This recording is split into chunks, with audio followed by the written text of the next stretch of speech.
putting an end to identity politics. This is the Kevin Jackson Radio Show. Welcome back, everybody. Kevin Jackson. They're talking about Donald Trump as he compares to other world leaders. And I think it's a great thing to be discussing right now because we're always looking at Trump's polls, but we aren't looking at the people who have effectively bucked the Trump methodology to see how they're doing. And so now we get that opportunity. You're listening to the Kevin Jackson Show, KJRadio.com, 844-551-8255. So I just profiled Mexico's Enrique Peña Nieto, who's dropped from 61% down to 28% approval. And now I want to move on because there are other ones that we need to get to. And I want to talk about UK Prime Minister Theresa May. You know, she won and was a big, we're going to keep the EU, stay in the EU, and Brexit is bad, blah, blah, blah. And here's what I was able to find out about her. Larry Elder posted something that said her polling was at 26%. I wasn't able to find that, but here's what I found.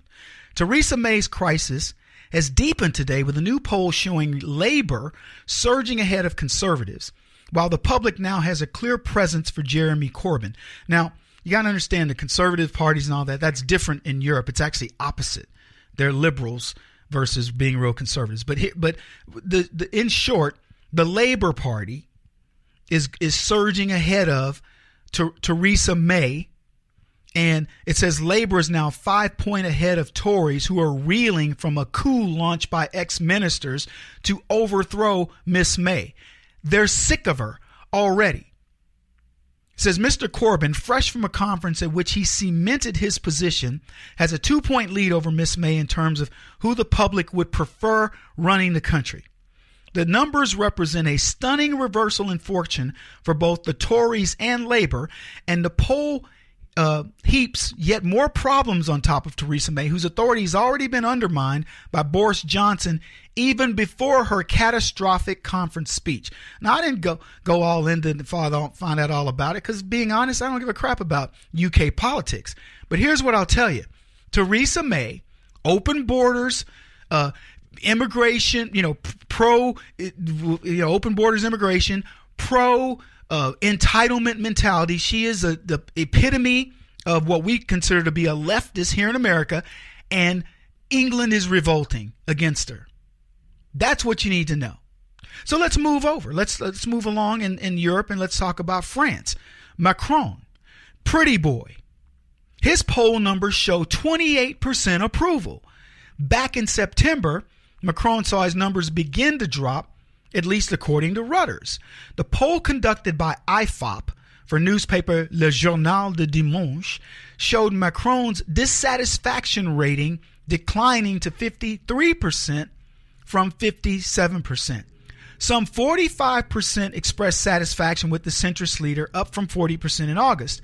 The poll was carried out in September from the 15th to the 23rd. Macron's approval ratings have dropped sharply in opinion polls since his election in May, dragged down by labor reforms, planned budget cuts, and including a decrease in housing and aid for students. So now the guy, he's gotten in. He's just like what happened with Sarkozy. When the guy who replaced him, I can't remember his name, but his replacement said Sarkozy's being too austere, and we have to we have to give more, and all this. So he gets in and he can't give more. Well, now Macron takes over, Mr. Pretty Boy, and they said, well, he came in and said, no, we'll give, we can keep all this stuff going. And you know what he found out? No, we don't have the budget for it. We will go broke continuing this policy.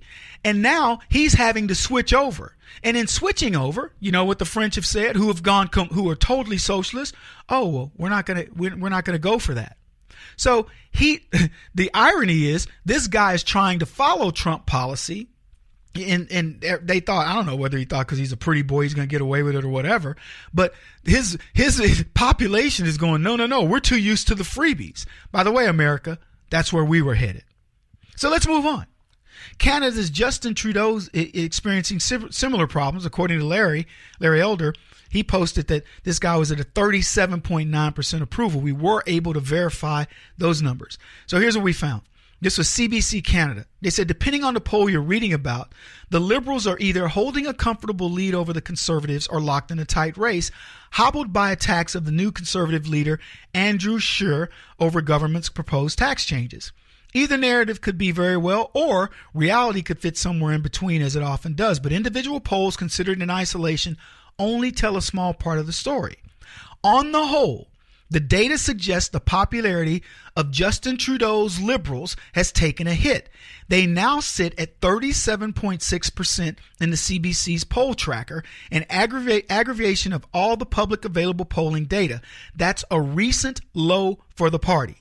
The party's lead over Conservatives is now estimated to be 4.8 points, and the Tories averaging 32.8%. We're getting into the mud here. The critical thing is this. What they admit that's happening with Trudeau in Canada is he's taken a hit. And they said you can look at all the different things, and one poll will say no, he's not, or whatever. But in the plurality, Trudeau has taken a hit. What is Trudeau? He is a carbon copy of every one of these Liberals. They start out wanting to believe that they can give away the farm, and then suddenly they go, we don't have the numbers. And unlike Barack Obama, who turned on the printing press for $1 trillion plus a year and had the full backing of the American taxpayer, he was able to get away with it and skate. Oh, and he had one other ace in the hole. Did I mention he's black? Yeah. So he was able to get away with it.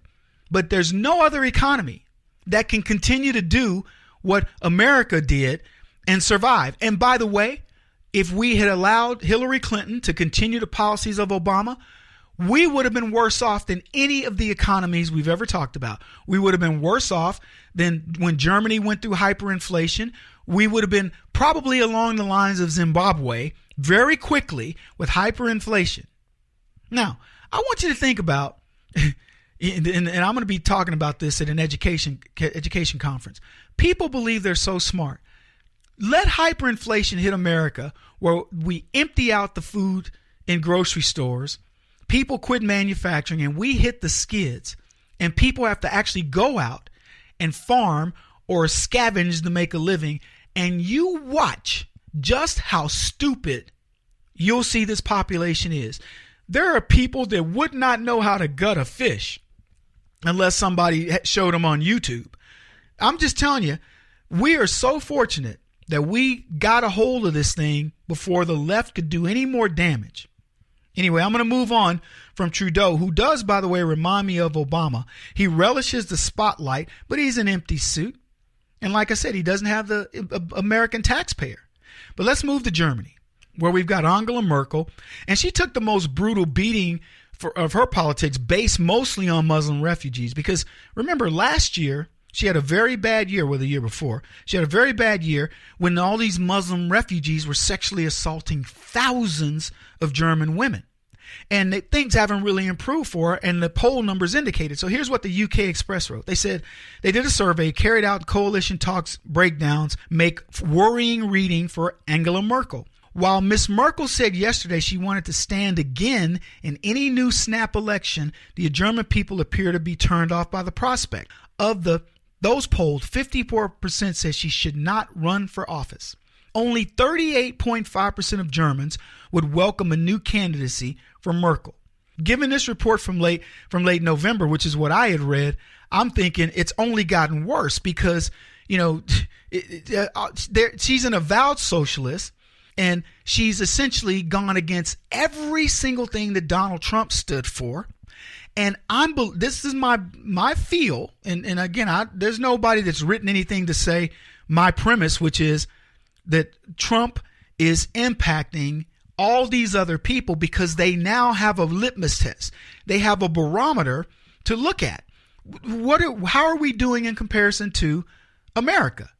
And every day, let me tell you, we may not follow their politics, but these suckers follow ours. Every one of these countries is looking at Donald Trump. They are waiting for failure, and they can't find it. In fact, in most cases, they're losing companies that are leaving their countries and coming back to America, and they're going, holy cow, what are we going to do? So you're watching their numbers fall as Donald Trump slowly rise. That's the trend you're going to see this year in 2018. Look, folks, I got to end it here, but we got a ton of great news. Many of Barack Obama's henchmen are going to prison. So is Hillary Clinton and her crew. And you're going to watch everything you worked so hard for really come to fruition.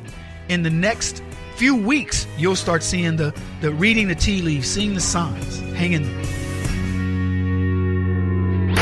He won't stop until he's the top-rated radio talk show host in America. What kind of weird competitive freak are you? This is the Kevin Jackson Radio Show.